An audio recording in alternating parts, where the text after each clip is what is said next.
किसी ने बड़े कमाल की बात की है कि दूसरों की समस्याओं का आनंद लेना बंद कीजिए, वरना भगवान आपको भी वही गिफ्ट कर देगा, क्योंकि भगवान तो वही गिफ्ट करते हैं जिसमें हमें आनंद आता है। नमस्ते दोस्तों, मैं हूं लेखराम और स्वागत है आपका हमारे यूट्यूब चैनल में। मैं लेकर आया हूँ आपके लिए एक बेहतरीन छोटी सी कहानी, जिसको सुनने के बाद में आपकी सारी चिंता दूर हो जाएगी। ये कहानी है एक भगवान के भक्त की, जिसके जीवन में कभी समस्या ख़त्म नहीं होती थी। घर में कोई ना कोई बीमार चलता रहता था और लड़ाई झगड़े होते रहते थे और काम धंधा भी नहीं मिल रहा था। उसे लगता था कि समस्या ख़त्म नहीं हो रही है, जबकि मैं भगवान की इतनी भक्ति करता हूँ, नाम लेता हूँ और पाठ पूजा करता हूँ, फिर भी मेरे साथ ही बुरा क्यों करते हैं।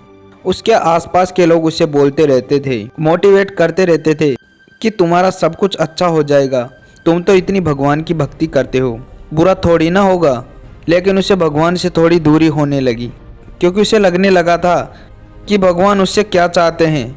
एक दिन वह परेशान होकर भगवान से कहना लगा कि भगवान, आज आपको मेरे सपनों में आना होगा और दर्शन देना होगा और मुझसे बात करनी होगी। आपका भक्त आपसे बात करना चाहता है, बहुत बड़े संकट में है। इतना भगवान से कहा और कमाल की बात यह रही कि उस रात उसे सपने में भगवान के दर्शन हुए।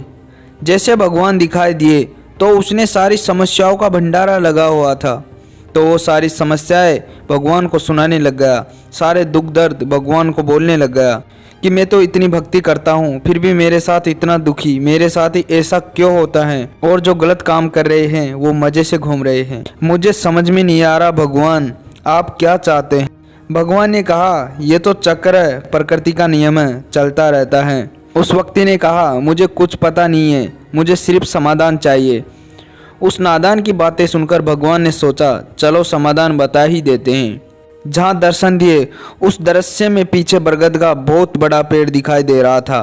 भगवान ने भक्त से कहा, तुम्हें पेड़ दिखाई दे रहा है? तो उसने कहा, हाँ दिखाई दे रहा है। भगवान ने कहा, एक काम करो, तुम्हारी जितनी भी समस्या है सारी समस्या एक पर्ची में लिखकर एक पोटली में बांध लो और उस पेड़ के ऊपर बांध के आ जाओ, सारी समस्या गायब हो जाएगी। भक्त को लगा कि ये हुई ना बात, खुश होते हुए, मेरी भक्ति का रिजल्ट आज मिला है, मैं अभी जाता हूँ। भगवान ने कहा, लेकिन सुनो, एक शर्त है, और शर्त यह है कि अपनी पोटली बांधने के बाद जब वापस आए तो एक पोटली उठाकर लेकर आना, क्योंकि वो तो तुम्हें लेकर आनी पड़ेगी। भक्त ने कहा, ठीक है, देख लेंगे। उसने फटाफट से अपनी समस्या की पर्ची बनाई और पोटली में बांधकर और लेकर चला गया और जल्दी जल्दी पोटली को पेड़ के बांध दी। वह बहुत ज़्यादा इच्छुक था कि समस्या ख़त्म होने वाली है, जीवन में सब कुछ अच्छे होने वाला है। वापस आने लगा तो उसे याद आया कि एक पोटली उठाकर लानी है। अब बात यहाँ पे आ गई थी कि कौन सी उठाए, तो उसने सबसे छोटी वाली पोटली ढूंढी और उसे लेकर आने लगा। तो उसे लगा कि इसके अंदर कोई गंभीर बीमारी ना हो, मेरी जान चली जाए। उसने उस पोटली को वापस छोड़ दी। दूसरी पोटली के पास गया तो उसने सोचा, इसमें ऐसा ना लिखा हो कि किसी मेरे अपने की डेथ होने वाली हो, तो उसने उस पोटली को भी छोड़ दिया।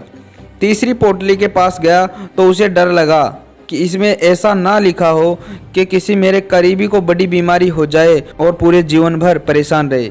उसने उस पोटली को भी छोड़ दिया और चिल्लाने लगा और कहने लगा, भगवान, ये कौन सा ऑफर है, मुझे तो मेरी पोटली वापस दे दो। मैं लेकर जाता हूँ और प्रॉब्लम्स को हैंडल करना सीख लूँगा, लड़ना सीखूँगा, मुझे आपका एक्सचेंज ऑफर नहीं चाहिए। भगवान मुस्कुराने लगा और कहने लगा, यही तो बात मैं समझाना चाहता था, देर से ही सही, लेकिन तुम्हें समझ में आ गया। जीवन में समस्या आएगी, चैलेंजेस आएंगे, चुनौतियाँ आएगी, कठिनाइयाँ आएगी, लेकिन सवाल यह है कि आप उनसे लड़ने के लिए तैयार हैं या नहीं। आखिर में बस यही कहूँगा कि ऊपर वाले के आशीर्वाद के साथ, अपनी मेहनत और अपने प्यार के साथ कर दिखाओ ऐसा कि दुनिया करना चाहे आपके जैसा। समस्याओं से घबराना बंद कीजिए, जीवन के हर पल में मुस्कुराना शुरू कीजिए। देखते रहे हमारे साथ मोटिवेशनल वीडियो, जिससे आपको कुछ सीखने को मिलेगा। धन्यवाद।